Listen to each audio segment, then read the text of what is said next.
En 1920, nous les femmes avec un seul rêve, tomber amoureuses. Rococo, ce n'est qu'une sérénade. Rococo, sérénade pour l'amour. Une seule préoccupation, trouver un mari bon et travailleur.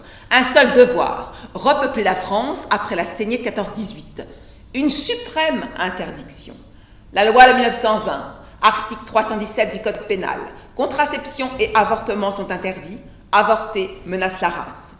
Un travail essentiel, s'occuper de la maison et servir son mari. Et un seul droit, se taire.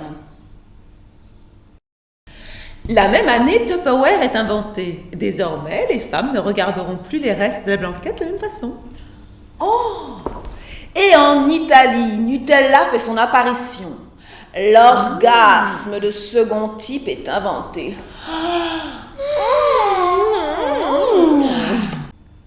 En 1955, toujours un seul droit, se taire. Ou alors parler de certains sujets, mais seulement quand on nous en donne l'autorisation. Alors moi je pense Non, que... chérie, on te demande pas de penser. Et puis qu'est-ce que tu connais à tout ça? Chérie, quand Mais même... en fait, de quoi tu te mêles? Chérie, c'est... Non, mais enfin, tu vas quand même pas parler de ça devant tout le monde. Tu connais rien. Je peux quand même...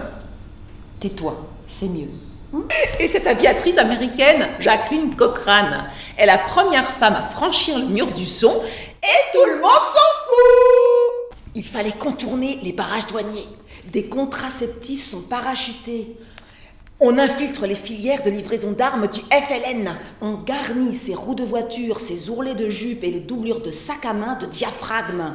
Des contraceptifs pénètrent en France dans des chars à foin. Et d'autres sont envoyés d'Angleterre grâce à un mandat international pour un soi-disant abonnement à une revue anglaise. Ou alors, on écrivait articles de pêche sur le mandat international.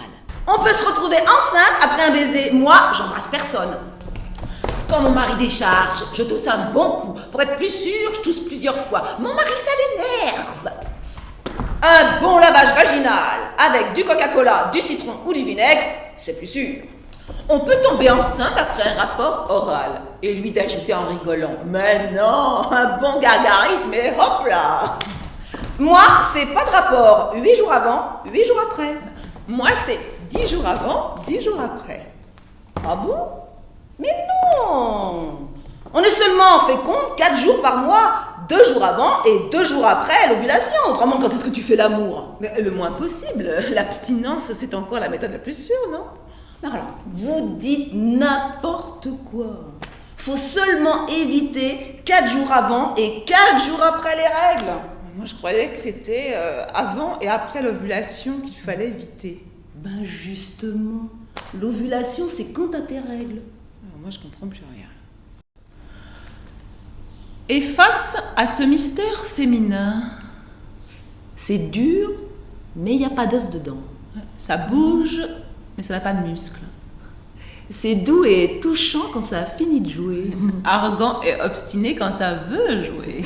C'est fragile et capricieux. Ça n'obéit pas à son maître. C'est d'une susceptibilité maladive. Ça fait la grève sans qu'on sache pourquoi. Ça refuse tout service ou ça impose des travaux forcés. Ça tombe en panne quand le terrain est délicat et ça repart quand on n'en a plus besoin. Ça veut toujours jouer les durs alors que ça pend vers le sol pendant la majorité de son existence. Il paraît qu'on aurait adoré avoir un truc comme ça. Et là, je m'imaginais que comme pour la confirmation, on me conduirait à l'église. Et là, dans une grande allégresse, tout un cérémonial se déroulerait. Et je m'attendais à ce que toutes les femmes de la famille se mettent à chanter. Gloire à Dieu et gloire à notre Père, notre petite pubère. Quelle bénédiction, quelle félicité, la petite est réglée. Maman, j'ai du sang! J'ai mes règles! Chut, mais tais-toi! Quelle honte! Il y a autre chose à dire. J'ai mes coquelicots, je suis indisposée. Alors les autres jours, ça veut dire que je suis disposée? Bécasse. Les Anglais ont débarqué. Ils ont débarqué où? Double bécasse. À partir de ce jour, tu es une jeune fille et tu peux te marier. Tu ne peux plus courir avec les garçons. Tu ne peux plus jouer comme avant. Il faudra faire bien attention. Je t'ai acheté Tampax avec applicateur. Oh bah moi je préfère OB, hein. Tu mets le doigt, pas le carton. Avec le robot Footrinex, moins de temps dans ta cuisine, plus de temps pour ton mari. En 1967, bouleversement dans l'histoire du droit des femmes. Grâce à Lucien Neuwirth, la contraception est légalisée, mais le gouvernement s'oppose au Parlement. Il faudra attendre 1972 pour que les décrets d'application sortent. Il aura fallu attendre 5 ans. Non mais fais attention. Oh ben non, voilà, je regrette. Cette histoire de grossesse m'a glacé le sang. Quoi? Un diaphragme? Bah oui, ça m'arrive, mais... Oh ben non, mais la dernière fois, c'est toi qui m'as dit que... Et puis, j'ai horreur de ce truc là dans le ventre, on dirait du chewing-gum.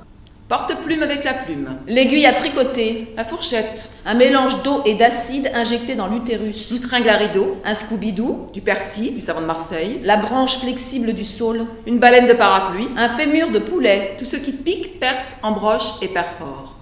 Résultat, tétanos et septicémie. Enfin, en 1975, Simone Veil convainc les députés français.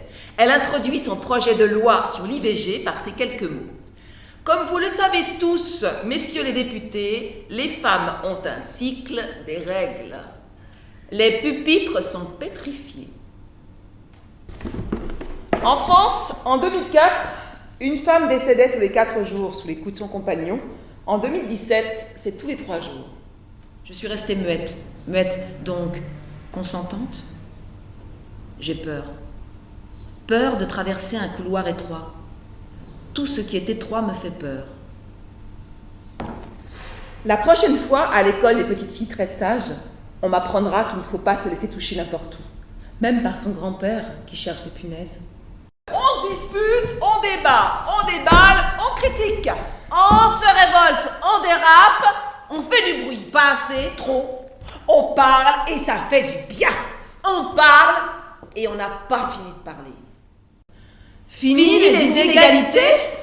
Le 25 novembre 2018, le président Macron a déclaré grande cause du quinquennat l'égalité entre les hommes et les femmes. Comme quoi, les politiques ont toujours et encore le sens de l'humour. Oui, mais la tragédie des 20% continue. 20% d'écart salarial entre les deux sexes. Aïe, aïe, aïe, aïe, aïe, aïe, aïe, aïe, aïe, aïe. Fini les stéréotypes. Le baiser du prince à la princesse endormie soulèverait le problème du consentement et du harcèlement sexuel. Et si on interdisait la Bible? Marie n'était pas consentante, non? Consentement. On va faire un contrat. On est entre adultes consentants. On a fait le test. On a fait le test. T'as pris la pilule. T'as pas oublié. J'ai pas oublié. On signe une décharge au cas où. On peut faire l'amour maintenant. On a envie. Bah non. Non? Ah bon? Bah non. Je m'embrasse pas quand je dors.